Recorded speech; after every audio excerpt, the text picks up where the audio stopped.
Imaginez un prince que son père exile loin de Paris, un cadeau empoisonné, un duché provincial, des vignes, quelques châteaux, rien qui puisse menacer le trône.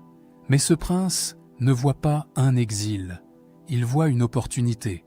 En 40 ans, cet homme va construire quelque chose d'impensable, un empire plus riche que le royaume de France lui-même. Pas par la guerre, pas par la trahison, mais par une stratégie si brillante qu'elle va faire trembler les rois. Les ducs de Bourgogne ont contrôlé les villes les plus prospères d'Europe, ils ont gouverné la France dans l'ombre, ils ont bâti une cour plus somptueuse que Versailles, un siècle avant Louis XIV. Leur fortune dépassait celle du roi, leur pouvoir aussi. Pendant 100 ans, ils ont été les hommes les plus puissants du continent, et pourtant, aujourd'hui, presque personne ne se souvient d'eux, parce que leur rêve était impossible, parce que leur ambition était trop grande, et parce que leur chute a été aussi brutale que leur ascension a été fulgurante. Comment des princes sans couronne ont-ils pu défier l'ordre du monde? Et pourquoi leur empire s'est-il effondré en quelques années seulement? Dites-moi en commentaire d'où vous regardez cette vidéo. Et si vous voulez découvrir les vérités cachées de l'histoire de France, abonnez-vous maintenant parce que chaque semaine, je vous révèle les secrets que les livres d'école ont oubliés. L'histoire commence maintenant. 6 septembre 1363. Dans la grande salle du palais ducal de Dijon, un homme contemple par la fenêtre les toits de sa nouvelle capitale. Il a 31 ans. Il porte un pourpoint de velours noir bordé d'hermine. Son visage est grave, concentré. C'est Philippe de Valois, fils du roi de France Jean II le Bon. L'histoire le connaîtra sous le nom de Philippe le Hardi. Il vient de recevoir le duché de Bourgogne, un cadeau de son père, une récompense pour un acte de bravoure qui a marqué toute une génération. 17 ans plus tôt, à la bataille de Poitiers, alors qu'il n'avait que 14 ans, Philippe s'est jeté devant les archers anglais pour protéger son père. Les chroniqueurs ont rapporté ses cris « Père, gardez-vous à droite. Père, gardez-vous à gauche. » Un adolescent face aux flèches anglaises. Un geste héroïque qui lui a valu son surnom, le Hardi. Aujourd'hui, cet héros reçoit sa récompense. La Bourgogne, un duché respecté certes, mais quand Philippe regarde par cette fenêtre, il ne voit pas un royaume, il voit des vignes, des monastères, des petites villes fortifiées. Comparées aux splendeurs de Paris, aux intrigues de la cour royale, aux grands événements qui façonnent le royaume, la Bourgogne semble provinciale, presque ennuyeuse. Les livres d'histoire nous racontent cette scène comme un moment de gloire. Un père généreux qui récompense son fils courageux. Mais voici ce qu'ils ne disent pas, ce cadeau n'était pas un honneur, c'était un exil. Le roi Jean II le Bon connaissait son fils. Il voyait son intelligence, son ambition, sa capacité à manipuler les hommes, à tisser des alliances, à calculer 3 coups d'avance. Philippe était brillant, trop dangereux pour rester à la cour. En lui donnant la Bourgogne, le roi l'éloignait du centre du pouvoir. Il l'écartait du trône, tout en gardant les apparences de la générosité paternelle. Philippe a compris, immédiatement. Dans les semaines qui ont suivi son installation à Dijon, il a écrit à plusieurs de ses proches. Ces lettres ont été conservées aux archives nationales. Et dans l'une d'elles, on trouve cette phrase glaciale « On croit m'avoir éloigné du trône. On m'a offert un royaume. » Un royaume. Le mot est audacieux, presque insolent, parce que la Bourgogne n'est pas un royaume, c'est un duché, une principauté vassale. Philippe doit allégeance au roi de France, il n'est qu'un prince parmi d'autres. Mais quand Philippe regarde la carte de l'Europe, il voit quelque chose que personne d'autre ne voit encore. Il voit que la Bourgogne est située exactement au centre de tout. Au nord, il y a les Flandres, les villes les plus riches du continent. Bruges, Gand, Ypres, des cités où affluent les marchands du monde entier, où se tissent les draps les plus fins d'Europe, où l'argent coule à flot. À l'est, le Saint-Empire romain germanique. Au sud, les routes commerciales vers l'Italie. À l'ouest, la France. La Bourgogne n'est peut-être qu'un duché provincial, mais elle est au carrefour de l'Europe. Et Philippe a un plan. Si vous voulez comprendre l'histoire des ducs de Bourgogne, vous devez comprendre une chose essentielle. Au XIVe siècle, le pouvoir ne vient pas seulement des armées, il vient de l'argent, et l'argent vient du commerce. Les Flandres produisent plus de richesses que n'importe quelle autre région d'Europe. Leurs ateliers de tissage emploient des dizaines de milliers d'artisans. Leurs marchands contrôlent les routes commerciales vers l'Angleterre, l'Allemagne, l'Italie.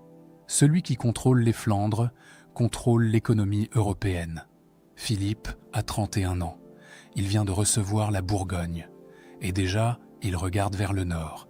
Il calcule, il planifie, il attend le bon moment. Ce moment arrive 6 ans plus tard, 1369. Philippe a 37 ans. Il négocie en secret le mariage le plus audacieux de son époque. Il va épouser Marguerite de Flandre, la fille du comte de Flandre Louis de Malle. Quand le comte mourra, Marguerite héritera du comté. Et Philippe, en tant que mari, contrôlera tout. Ce mariage n'est pas une histoire d'amour. C'est une annexion déguisée en union romantique. Le comte de Flandre le sait. Il hésite. Il a peur que sa fille devienne un simple instrument politique. Mais Philippe est un négociateur redoutable. Il offre des garanties. Il promet de respecter les privilèges flamands. Il fait miroiter les avantages d'une alliance avec la Maison de France. Et surtout, il offre quelque chose que personne d'autre ne peut offrir, la protection militaire de la Bourgogne contre les révoltes des villes flamandes, qui sont de plus en plus fréquentes. Le comte accepte. Le mariage est célébré à Gand, en juin 1369. La cérémonie est d'une magnificence extraordinaire. Philippe fait venir des musiciens de toute l'Europe. Il commande des tapisseries représentant des scènes bibliques. Il distribue de l'or aux pauvres dans les rues. Il organise des banquets somptueux où sont servis des plats recouverts de feuilles d'or. Le message est clair. La Bourgogne n'est plus une province oubliée. Elle entre sur la scène européenne. Elle rivalise avec les plus grandes cours. Les chroniqueurs flamands de l'époque ne sont pas dupes. L'un d'eux écrit avec une lucidité glaçante. Le duc de Bourgogne n'épouse pas une femme.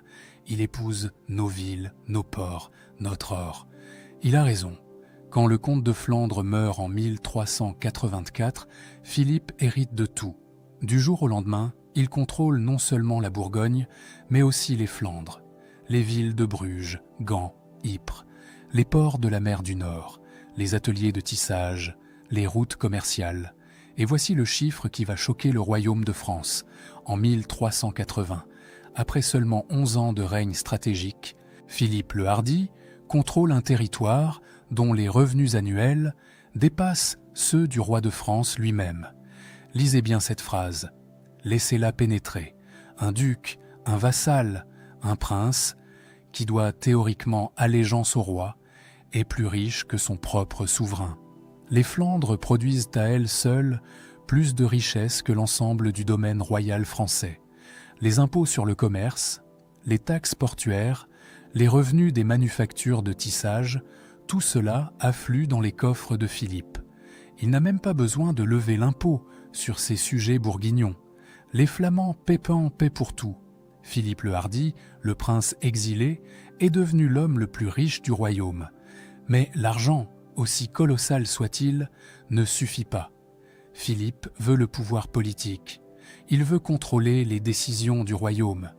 Il veut que chaque ambassadeur, chaque seigneur, chaque évêque sache que rien ne se fait en France sans son accord.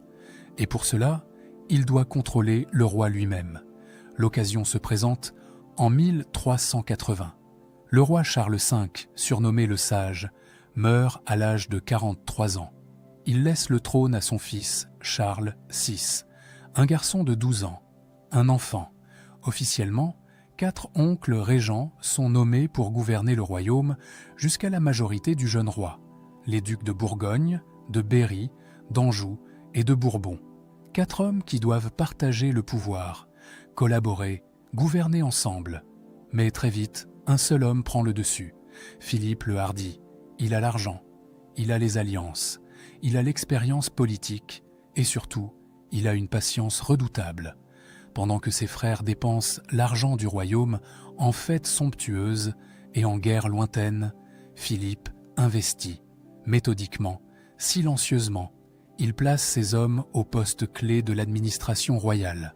Le chancelier, le trésorier, les conseillers du roi, tous lui doivent à leur position. Il offre des pensions aux seigneurs influents. Il prête de l'argent au trésor royal, créant ainsi une dette qui lie la couronne de France à la Bourgogne.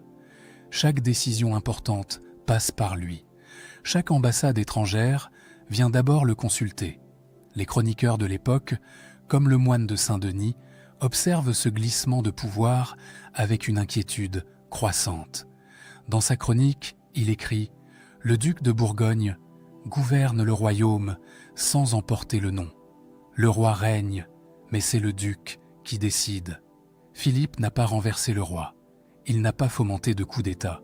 Il n'a pas levé d'armée. Il a simplement tissé, patiemment, une toile invisible qui fait de lui l'homme le plus puissant de France. Et personne ne peut rien y faire, parce qu'il n'a rien fait d'illégal. Il est le régent légitime. Il conseille le roi. Il gère les affaires du royaume. Tout est parfaitement légal. Mais dans les faits, Philippe de Bourgogne contrôle la France. 1392, le jeune roi Charles VI a maintenant 24 ans. Il devrait gouverner seul. Il devrait prendre les décisions. Mais quelque chose ne va pas. Quelque chose de terrible. Le roi sombre dans la folie. Les premières crises apparaissent sans prévenir. Charles ne reconnaît plus sa femme. Il croit que son corps est fait de verre et refuse qu'on le touche de peur de se briser. Il court nu dans les couloirs du palais en hurlant qu'on veut le tuer. Lors d'une expédition militaire en forêt du Mans, il se jette soudainement sur ses propres chevaliers et en tue 4 avant qu'on parvienne à le maîtriser. Les médecins sont impuissants. Les prêtres prient, mais rien n'y fait. Le roi de France est fou, et cette folie ne passera pas. Elle reviendra, par crise, jusqu'à sa mort. Pour Philippe le Hardi, c'est une tragédie humaine.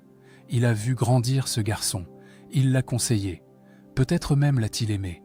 Mais c'est aussi, il faut le dire, une opportunité politique sans précédent. Si le roi ne peut plus gouverner, quelqu'un doit le faire à sa place. Et qui est mieux placé que Philippe? Qui connaît mieux l'administration du royaume? Qui a déjà prouvé sa capacité à gérer les affaires de l'État? Philippe prend le contrôle total du gouvernement. Il ne se cache même plus. Les décisions royales portent son sceau. Les ambassadeurs étrangers viennent d'abord à Dijon avant de se rendre à Paris. Quand un seigneur veut obtenir une faveur, c'est au duc de Bourgogne qu'il s'adresse, pas au roi. La Bourgogne n'est plus une principauté vassale. Elle est devenue, dans les faits, le véritable pouvoir en France. Philippe ne porte pas la couronne, mais il règne. Et pendant 24 ans, de 1380 à 1404, il va maintenir ce contrôle. 24 ans où la France est gouvernée depuis Dijon, pas depuis Paris. 24 ans où un duc est plus puissant que le roi qu'il est censé servir. Mais Philippe vieillit. En 1404, il a 62 ans. Il a passé 41 ans à bâtir son empire. Et maintenant, il doit le transmettre. Son fils Jean lui succède. Mais Jean n'est pas Philippe. Là où le père était un stratège patient, qui calculait chaque mouvement, qui attendait le bon moment, le fils est impulsif, violent, impitoyable. Son surnom, Jean sans peur, n'est pas un compliment. C'est un avertissement. Jean hérite d'un empire immense. La Bourgogne, les Flandres, des territoires aux Pays-Bas, un trésor qui fait trembler les rois. Mais il hérite aussi d'un problème mortel. Louis d'Orléans. Louis est le frère du roi fou Charles VI. Il est jeune, charismatique, ambitieux, et il veut reprendre le contrôle du royaume. Il considère que le pouvoir des Bourguignons a assez duré, que la France doit être gouvernée par la famille royale, pas par un duc étranger. La rivalité entre les deux hommes devient une obsession. Ils se haïssent, publiquement. Ils s'insultent. lors des conseils royaux. Ils mobilisent leurs partisans. Ils lèvent des armées. Paris se divise entre Armagnac, les partisans d'Orléans, et Bourguignon, les partisans de Jean. La France glisse vers la guerre civile. Et puis, une nuit d'hiver, tout bascule. 23 novembre 1407. Paris, rue Vieille du Temple. Il fait nuit noire. Louis d'Orléans sort de chez la reine Isabeau de Bavière. On murmure qu'il est son amant. Il est accompagné de 6 serviteurs. Il monte à cheval. Il est détendu, confiant. Soudain, des hommes masqués surgissent de l'ombre. Ils sont une quinzaine, armés de haches et d'épées. Ils se jettent sur le duc. L'un d'eux lui fracasse le crâne d'un coup de hache. Les autres le poignardent. 18 coups de couteau. Le corps s'effondre dans la boue. Les assaillants disparaissent dans la nuit. Le lendemain, Paris se réveille sous le choc. Louis d'Orléans, frère du roi, prince du sang, a été assassiné en pleine rue. C'est un scandale absolu, un crime impardonnable. L'enquête commence immédiatement. Qui a fait ça? Qui a osé tuer un prince royal? Et puis, quelques jours plus tard, Jean sans peur convoque une assemblée publique devant les grands du royaume, devant les bourgeois de Paris, devant tout le monde. Il fait une déclaration qui glace le sang. C'est moi qui ai fait tuer le duc d'Orléans. Le silence est total. Personne ne s'attendait à ça. Un aveu, public, direct, sans détour. Mais Jean ne s'arrête pas là. Il explique, il justifie. Louis d'Orléans était un tyran. Il volait l'argent du royaume. Il couchait avec la reine. Il complotait contre le roi. Il fallait l'éliminer pour sauver la France. Pour défendre son acte, Jean fait appel à un théologien réputé, Jean Petit. Devant une foule immense, ce théologien prononce un discours de plusieurs heures où il soutient qu'il est légitime, même vertueux, de tuer un tyran pour protéger le royaume. C'est ce qu'on appellera plus tard la justification du tyrannicide. Paris est divisé. Une partie de la population applaudit. Enfin, quelqu'un a eu le courage de faire ce qu'il fallait. L'autre moitié est horrifiée. On ne peut pas assassiner un prince et s'en vanter ensuite. Mais le mal est fait. La famille d'Orléans, les Armagnac, jurent de venger Louis. La guerre civile éclate et elle va déchirer la France pendant des années. Jean sans peur tente de maintenir son pouvoir. Il contrôle Paris. Il a le soutien de la population qui détestait Louis d'Orléans. Mais il a aussi créé des ennemis mortels, des ennemis qui n'oublieront jamais, des ennemis qui attendent leur moment. Ce moment arrive 10 ans plus tard, 10 septembre 1419. Montereau. Jean sans peur a accepté de rencontrer le dauphin Charles, le fils du roi fou, pour négocier la paix. Les deux camps sont censés déposer les armes, se réconcilier, unir leurs forces contre les Anglais qui envahissent le royaume. Jean arrive sur le pont de Montereau avec quelques hommes. Le dauphin l'attend de l'autre côté. Ils s'avancent l'un vers l'autre. Ils se saluent. Et soudain, les hommes du dauphin se jettent sur Jean. Ils le frappent, ils le poignardent. Ils lui fendent le crâne d'un coup de hache. Jean sans peur meurt comme il a vécu. Dans la violence, dans le sang, dans la trahison. Son fils Philippe a 23 ans. Il est à Gand quand on lui apporte la nouvelle. Son père a été assassiné, tué lors d'une rencontre de paix, sous les yeux du dauphin de France. Philippe ne dit rien. Il reste immobile, le visage fermé, puis il prononce une phrase qui va sceller le destin de la France. « Je vengerai mon père, et je ne pardonnerai jamais. On l'appellera Philippe le Bon, mais ce surnom est trompeur. Ce n'est pas un homme bon, c'est un homme brillant, cultivé, calculateur. Et il vient de décider que le dauphin Charles ne sera jamais roi de France. » 1392. Le jeune roi Charles VI a maintenant 24 ans. Il devrait gouverner seul. Il devrait prendre les décisions. Mais quelque chose ne va pas. Quelque chose de terrible. Le roi sombre dans la folie. Les premières crises apparaissent sans prévenir. Charles ne reconnaît plus sa femme. Il croit que son corps est fait de verre et refuse qu'on le touche, de peur de se briser. Il court nu dans les couloirs du palais en hurlant qu'on veut le tuer. Lors d'une expédition militaire en forêt du Mans, il se jette soudainement sur ses propres chevaliers et en tue 4 avant qu'on parvienne à le maîtriser.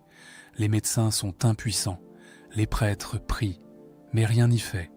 Le roi de France est fou, et cette folie ne passera pas. Elle reviendra par crise jusqu'à sa mort. Pour Philippe le Hardi, c'est une tragédie humaine. Il a vu grandir ce garçon, il l'a conseillé. Peut-être même l'a-t-il aimé. Mais c'est aussi, il faut le dire, une opportunité politique sans précédent. Si le roi ne peut plus gouverner, quelqu'un doit le faire à sa place. Et qui est mieux placé que Philippe? Qui connaît mieux l'administration du royaume? Qui a déjà prouvé sa capacité à gérer les affaires de l'État? Philippe prend le contrôle total du gouvernement. Il ne se cache même plus. Les décisions royales portent son sceau. Les ambassadeurs étrangers viennent d'abord à Dijon avant de se rendre à Paris. Quand un seigneur veut obtenir une faveur, c'est au duc de Bourgogne qu'il s'adresse, pas au roi. La Bourgogne n'est plus une principauté vassale. Elle est devenue, dans les faits, le véritable pouvoir en France.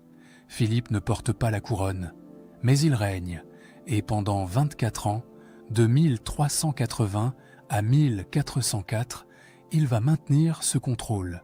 24 ans où la France est gouvernée depuis Dijon, pas depuis Paris. 24 ans où un duc est plus puissant que le roi qu'il est, censé servir. Mais Philippe vieillit. En 1404, il a 62 ans. Il a passé 41 ans à bâtir son empire, et maintenant il doit le transmettre. Son fils Jean lui succède. Mais Jean n'est pas Philippe. Là où le père était un stratège patient qui calculait chaque mouvement, qui attendait le bon moment, le fils est impulsif, violent, impitoyable. Son surnom, Jean sans peur, n'est pas un compliment, c'est un avertissement.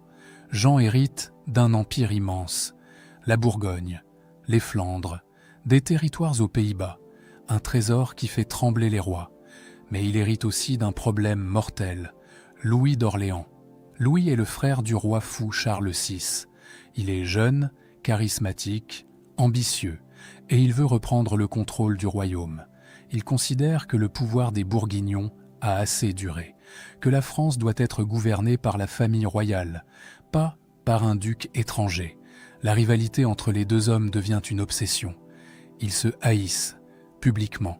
Ils s'insultent lors des conseils royaux. Ils mobilisent leurs partisans. Ils lèvent des armées. Paris se divise entre Armagnac, les partisans d'Orléans, et Bourguignons, les partisans de Jean. La France glisse vers la guerre civile. Et puis, une nuit d'hiver, tout bascule. 23 novembre 1407. Paris, rue Vieille du Temple. Il fait nuit noire. Louis d'Orléans sort de chez la reine Isabeau de Bavière. On murmure qu'il est son amant. Il est accompagné de 6 serviteurs. Il monte à cheval. Il est détendu, confiant. Soudain, des hommes masqués surgissent de l'ombre. Ils sont une quinzaine, armés de haches et d'épées. Ils se jettent sur le duc. L'un d'eux lui fracasse le crâne d'un coup de hache. Les autres le poignardent. 18 coups de couteau. Le corps s'effondre dans la boue. Les assaillants disparaissent dans la nuit. Le lendemain, Paris se réveille sous le choc. Louis d'Orléans, frère du roi, prince du sang, a été assassiné en pleine rue. C'est un scandale absolu, un crime impardonnable. L'enquête commence immédiatement. Qui a fait ça? Qui a osé tuer un prince royal? Et puis, quelques jours plus tard, Jean sans peur convoque une assemblée publique, devant les grands du royaume, devant les bourgeois de Paris, devant tout le monde. Il fait une déclaration qui glace le sang. C'est moi qui ai fait tuer le duc d'Orléans. Le silence est total. Personne ne s'attendait à ça. Un aveu, public, direct, sans détour. Mais Jean ne s'arrête pas là. Il explique, il justifie. Louis d'Orléans était un tyran. Il volait l'argent du royaume. Il couchait avec la reine. Il complotait contre le roi. Il fallait l'éliminer pour sauver la France. Pour défendre son acte, Jean fait appel à un théologien réputé, Jean Petit. Devant une foule immense, Ce théologien prononce un discours de plusieurs heures où il soutient qu'il est légitime, même vertueux, de tuer un tyran pour protéger le royaume. C'est ce qu'on appellera plus tard la justification du tyrannicide. Paris est divisé. Une partie de la population applaudit. Enfin, quelqu'un a eu le courage de faire ce qu'il fallait. L'autre moitié est horrifiée. On ne peut pas assassiner un prince et s'en vanter ensuite. Mais le mal est fait. La famille d'Orléans, les Armagnacs, jurent de venger Louis. La guerre civile éclate et elle va déchirer la France pendant des années. Jean sans peur tente de maintenir son pouvoir. Il contrôle Paris. Il a le soutien de la population qui détestait Louis d'Orléans. Mais il a aussi créé des ennemis mortels, des ennemis qui n'oublieront jamais, des ennemis qui attendent leur moment. Ce moment arrive 10 ans plus tard. 10 septembre 1419, Montereau. Jean sans peur a accepté de rencontrer le dauphin Charles, le fils du roi fou, pour négocier la paix. Les deux camps sont censés déposer les armes, se réconcilier, unir leurs forces contre les Anglais qui envahissent le royaume. Jean arrive sur le pont de Montereau avec quelques hommes. Le dauphin l'attend de l'autre côté. Ils s'avancent l'un vers l'autre, ils se saluent. Et soudain, les hommes du dauphin se jettent sur Jean. Ils le frappent, ils le poignardent, ils lui fendent le crâne d'un coup de hache. Jean sans peur meurt comme il a vécu, dans la violence, dans le sang, dans la trahison. Son fils Philippe a 23 ans.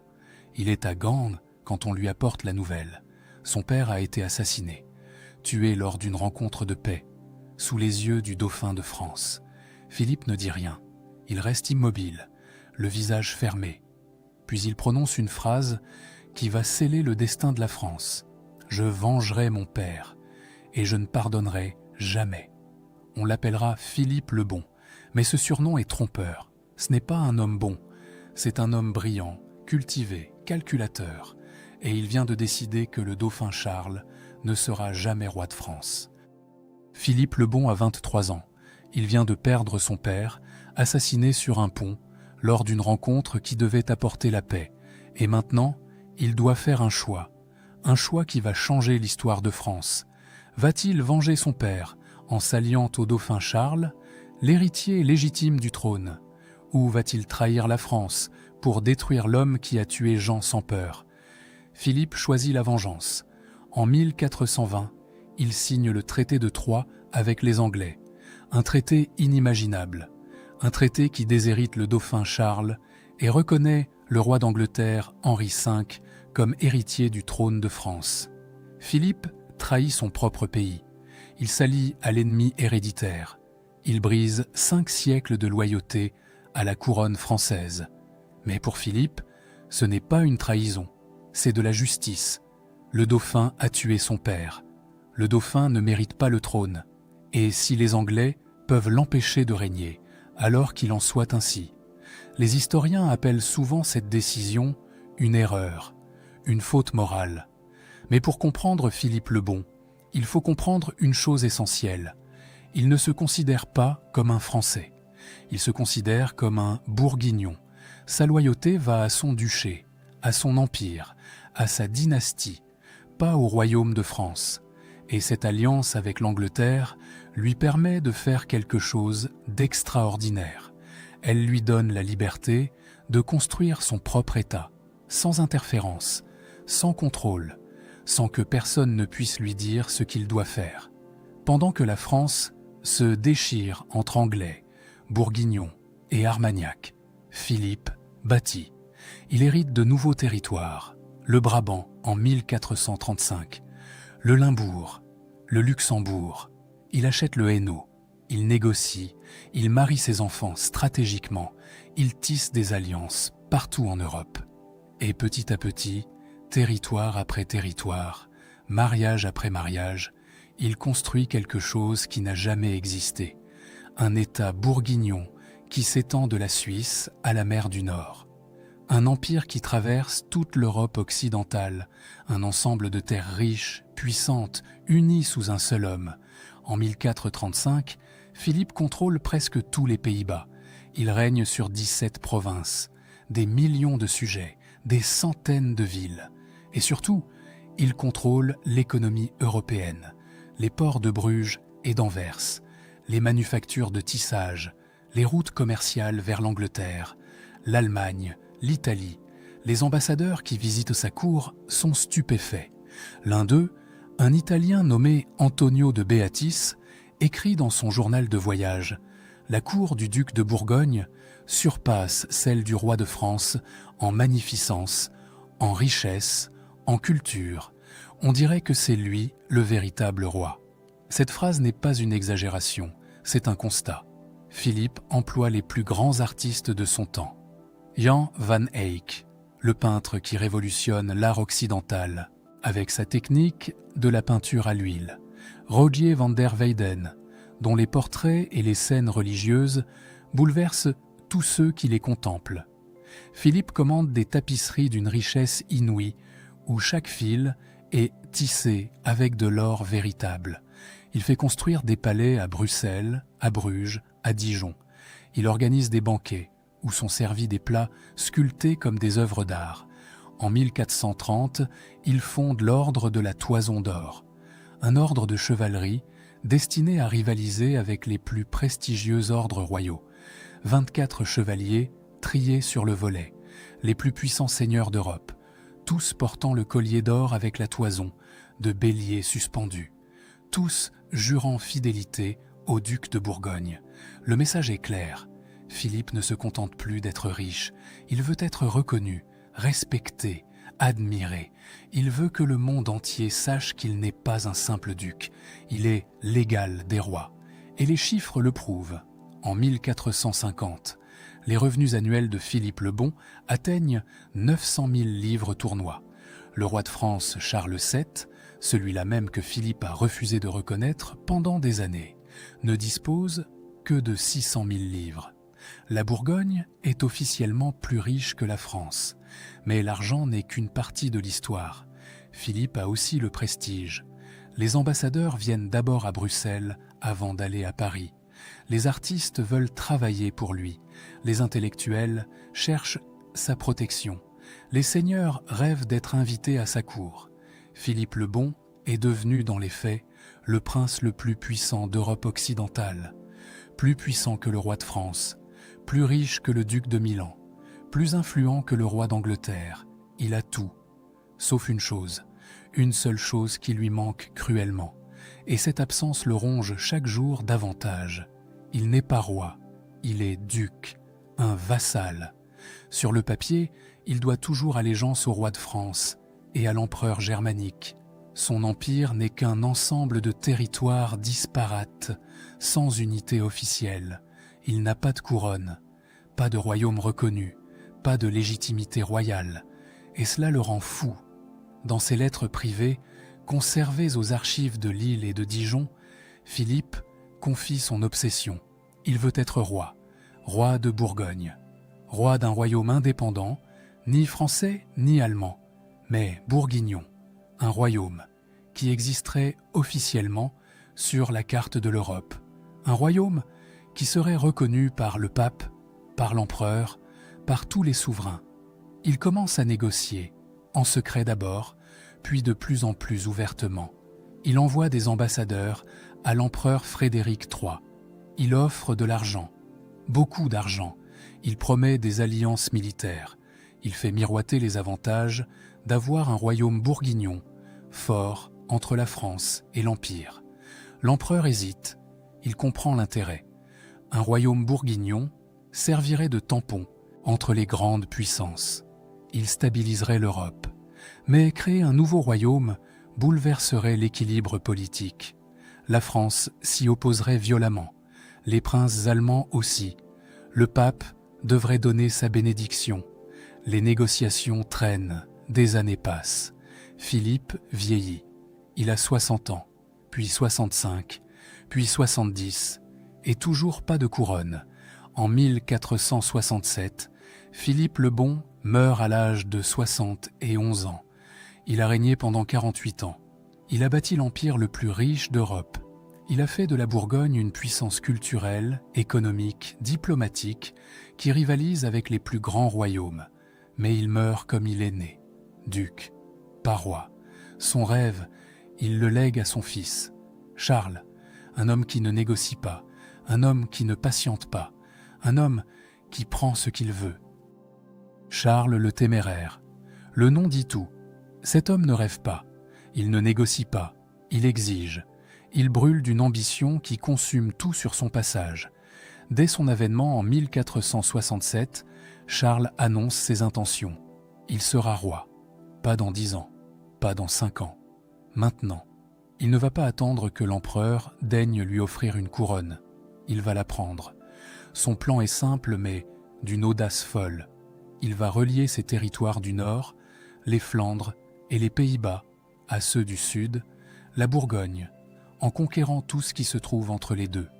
La Lorraine, l'Alsace, la Franche-Comté.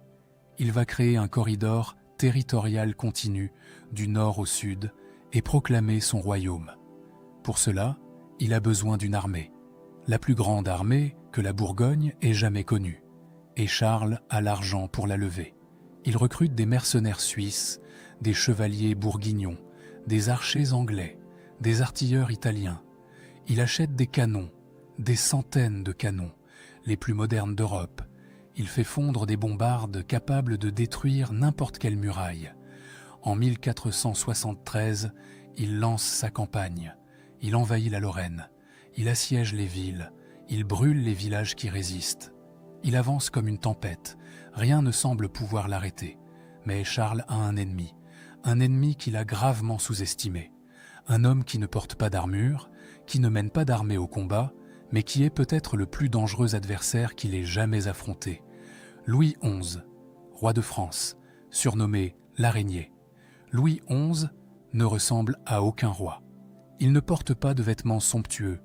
Il ne vit pas dans le luxe. Il ne cherche pas la gloire militaire.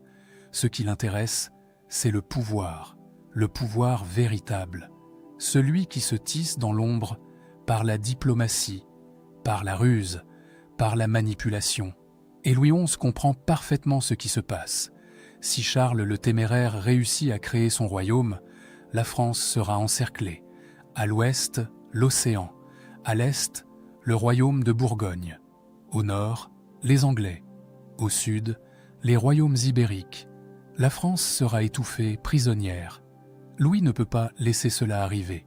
Mais il ne peut pas non plus affronter Charles militairement. L'armée bourguignonne est trop puissante. Alors Louis fait ce qu'il fait le mieux. Il tisse sa toile. Il envoie des ambassadeurs partout en Europe. Il convainc l'empereur que Charles est dangereux. Il soudoie les princes lorrains. Il finance secrètement les villes suisses qui résistent aux Bourguignons. Il murmure, il intrigue, il corrompt. Petit à petit, il isole Charles. Il transforme chaque allié potentiel en ennemi. Charles ne voit rien. Il est trop concentré sur ses conquêtes.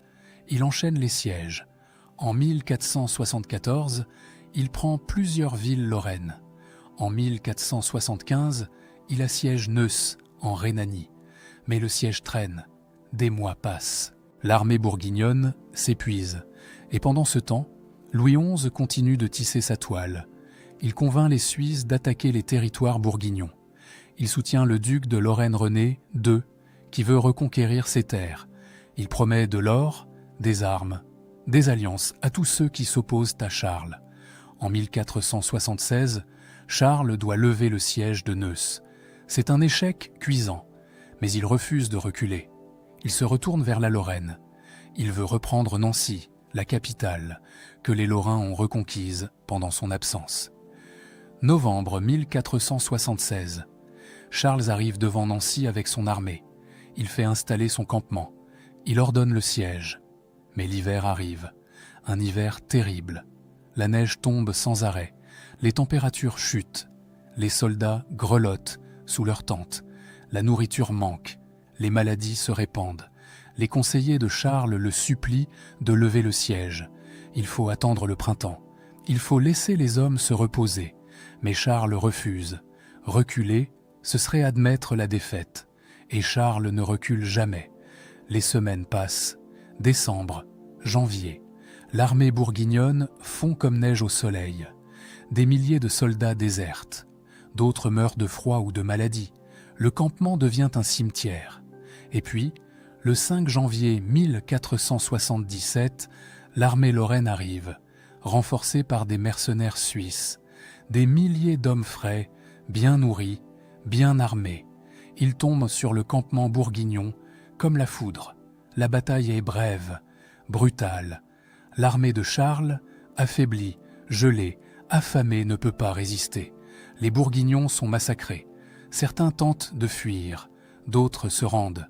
Beaucoup meurent dans la neige. Charles lui-même se jette dans la mêlée. Il refuse de fuir, il refuse de se rendre. Il charge, l'épée à la main. Et puis, dans la confusion, dans le chaos, il disparaît. Personne ne le voit tomber. Personne ne sait ce qui lui arrive.